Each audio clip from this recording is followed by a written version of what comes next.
When I grew up in Christianity and finally left the fundamentalist church, I realized that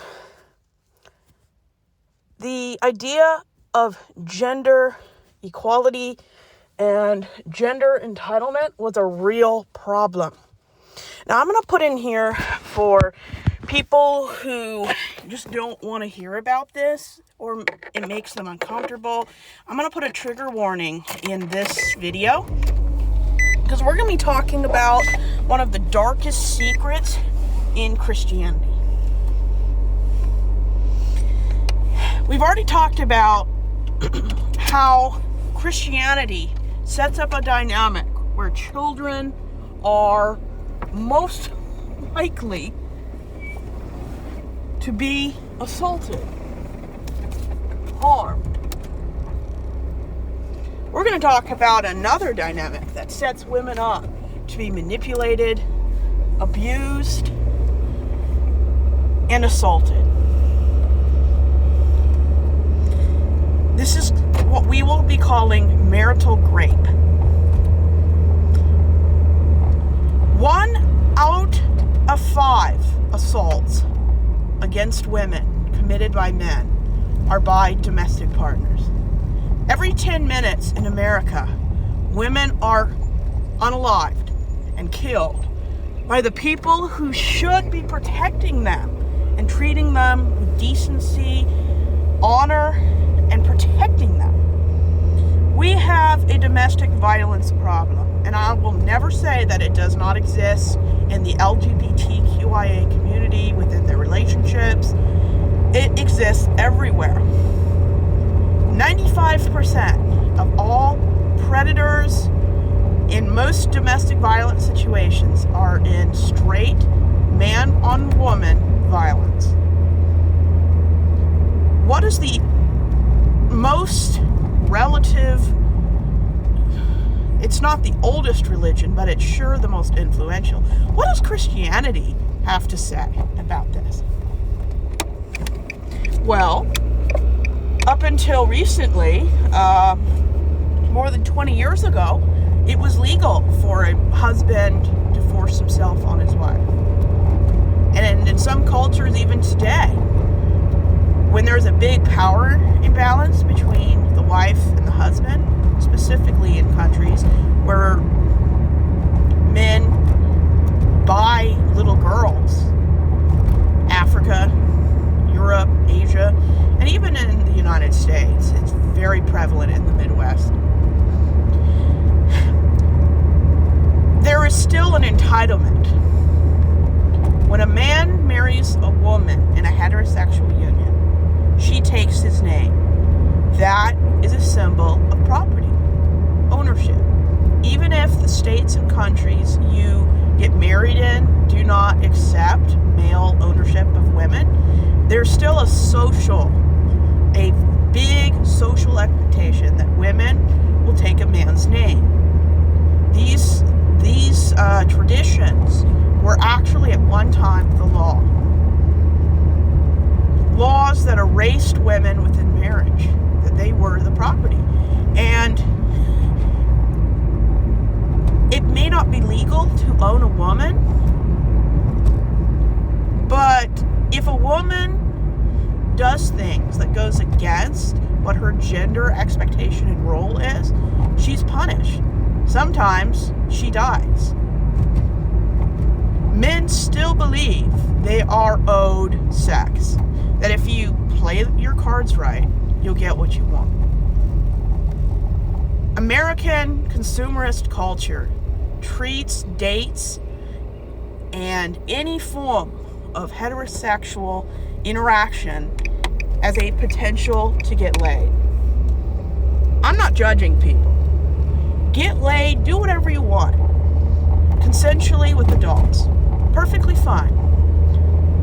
But when you trick women into going on a date with the entitlement of having sex, not the mindset of, well, we'll see where it goes.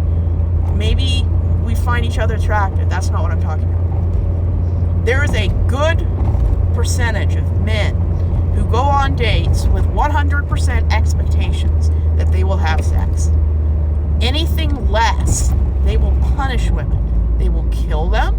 They will insult them, belittle them, even reject whatever they've said on the day as compliments. If you do not give heterosexual straight men sex, it could cost you your life. If you don't give them your number, they can kill you. There is so much entitlement just within the dating community. Marriage is the same way. Men believe, not all men, but male patriarchal culture believes, if a woman has sex with you once, it means she's going to continue having sex with you. Unless you specifically say, this is just a one-time hookup. Men will always say and expect and think deep down inside themselves, if a woman says yes once, then I don't need to ask again. This is why proving assaults that happen with an existing partner is so difficult. It's hard to prove sexual assault when a girl goes out on a date with someone she said yes to previously. One of the biggest lies heterosexual culture teaches women